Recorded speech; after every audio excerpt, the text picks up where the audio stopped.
Welcome to vlog number 10. Got my morning cup of joe here, and we are getting this day started.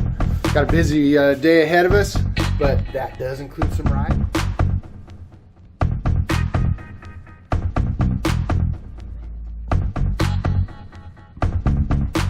I'm in the process of writing an article for the magazine. A couple years ago, I was fortunate enough to be invited out to Sonoma County Harley-Davidson to ride one of the Livewire bikes when they were on their tour around the nation, and they built 40 prototypes. But that bike turned out to be a lot of fun to ride. When I first got on it, the people from Harley were like, "All right, please don't do any burnouts on it, or don't be popping wheelies or anything like that." And so I turned back to them and I said, "Well, you must be implying that this bike is capable of doing wheelies and burnouts." And they said, "Oh yeah." So they were right. I mean, that thing, I didn't do it, because I didn't want to get in trouble with the folks from Harley-Davidson. I didn't want to ruin their trust, but it felt like it was very well capable of it. And it was a lot of fun to ride. Sporty little dude for sure. Having said that, it doesn't really fit my style of riding. It's not something I would probably buy. But I'm sure there is a marketplace out there for it, and why shouldn't Harley-Davidson go get it? It just makes sense. So one of the things I talked to the executives from Harley that were at the Livewire event, and I was kind of questioning whether or not are they looking at possibly coming out with electric bikes across the board. Is that what they're seeing way down the line in their future, or what's their vision of the electric motorcycle market?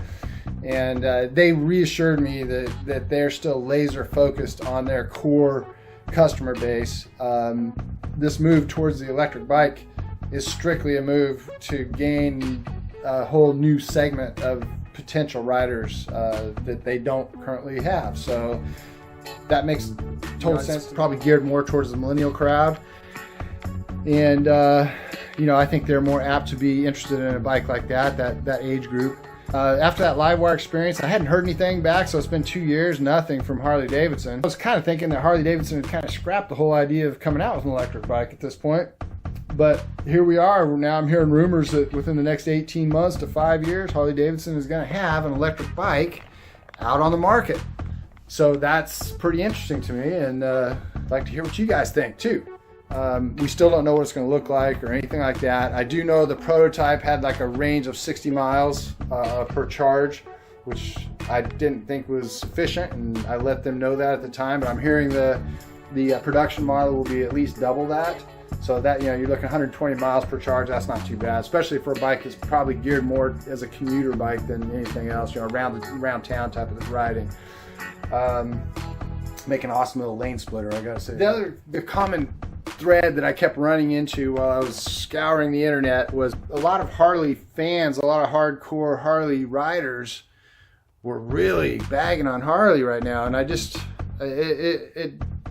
to me, it just seems like it needs to be addressed a little bit as to what's going on with Harley. In my opinion, I'm certainly no expert on this subject, but I'm just giving you my opinion of what I think's going on, and maybe just food for thought for some of the riders out there that love Harley-Davidson and are disappointed in what they're seeing. The reality of the matter is the whole motorcycle industry is in a tight spot right now. The culture is changing dramatically, and the kids in the millennial age group are just not interested in the same things, in the same type of lifestyle that us baby boomers or Generation X people are accustomed to. So, for us, transportation is huge. It was, for our parents and for us also, we could not wait to get our driver's license and get in a car. And, it was a symbol of freedom. It was, even a status symbol to have a nice car or a nice bike. So whereas we would jump on our bikes or in our car and go, to work, that's how we would socialize. We'd go out and meet people, go shopping. Everything we did revolved around transportation. This younger generation, they prefer to socialize with their phones. They prefer to, instead of driving somewhere to work, they're more apt to work from home, as well as shop. They they go on Amazon and buy whatever they need. You know, you don't need to go to the store. So they're going to make changes that probably some of us won't like, but I think for the most part, Harley-Davidson especially is addressing things very well right now with their new lineup that came out for 2018. Although, you know, it may not be perfect for everybody. You know, being in the industry, I've ridden all the bikes. I've ridden all the new Harley bikes. I've ridden the older models. And I have to say the 2018 models are, beyond a shadow of a doubt, the best riding stock bikes that Harley's ever made, in my opinion. They are, they handle better. They got more power. They have more features. They may not look quite like some of the older bikes that we're accustomed to seeing, which is a hurdle for them to get over, but they perform better. For as long as I can remember, people have been complaining that Harley-Davidson wasn't keeping up with new technology. You know, they were using old technology on their bikes. You know, that was the biggest knock on Harley-Davidson from motorcycle enthusiasts across the board for years and years and years. And now I'm seeing Harley-Davidson stepping up. They're starting to use new technology. They're starting to do things, upgrade the capabilities of these bikes, and you know, now they're getting knocked for doing that. But you know, they'll find a way through this, and I'm sure their hardcore base customer will stick around and still love Harley-Davidson for years and years to come. You know, obviously here I am coming to Harley-Davidson's defense, and I don't even own one anymore. I ride an Indian, and you know, if I were to replace my bike tomorrow, it would be another myself on a Harley. But I just love this Indian Roadmaster. It fits perfect for my lifestyle right now. We travel a lot. I'm carrying camera equipment all the time, and magazines and calendars and all kinds of stuff with me wherever we go, and so the bagger makes a lot of sense for me. So, having said that, you know, I mean, let us know what you think. I just don't. I think Harley-Davidson is responding as well as they probably can under the circumstances. You know, they've been successful now for well over 100 years.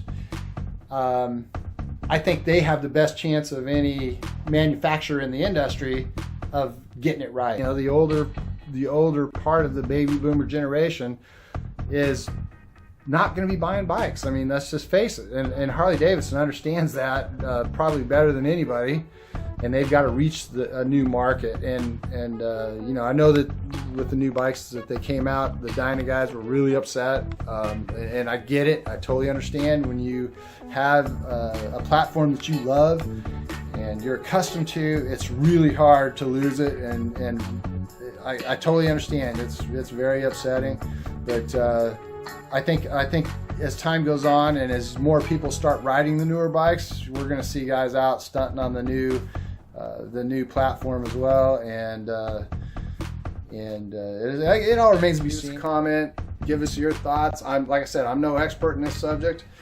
I'm just giving you my opinion. So with that being said, let's go ride. Right on. And hey, subscribe if you haven't already. Thanks for putting up with this ramble for this long, if you're still here, and we'll be back with a more fun and entertaining vlog number 11, coming right around the corner, just a couple days.